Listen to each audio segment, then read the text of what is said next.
Well, hello to everyone, and I think you've heard me speak as much as you can stand, so I'll just be glad to Senator, answer questions. Yes, sir. Can we get details about why you believe you were wrong about Iraq? Sure.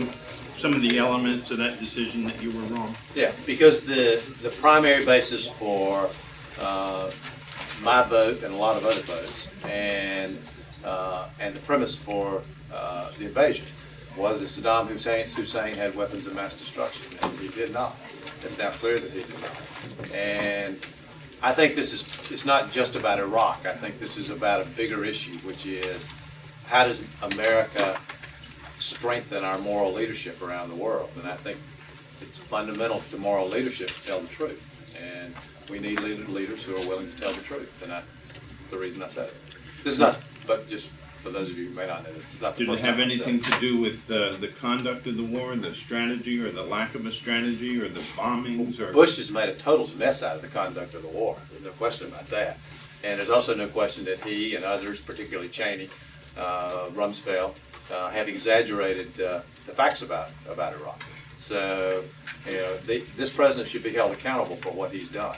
But he also should be, if I can just add, he also should be held accountable for not having told us the truth about what's happened in the past.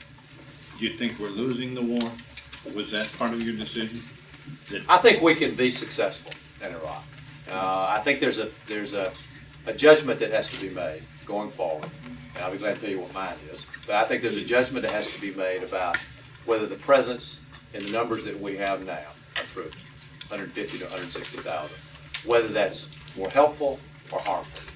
My own view is that in those numbers, it's more harmful because it helps feed the insurgency. It creates the perception that we are an occupying force.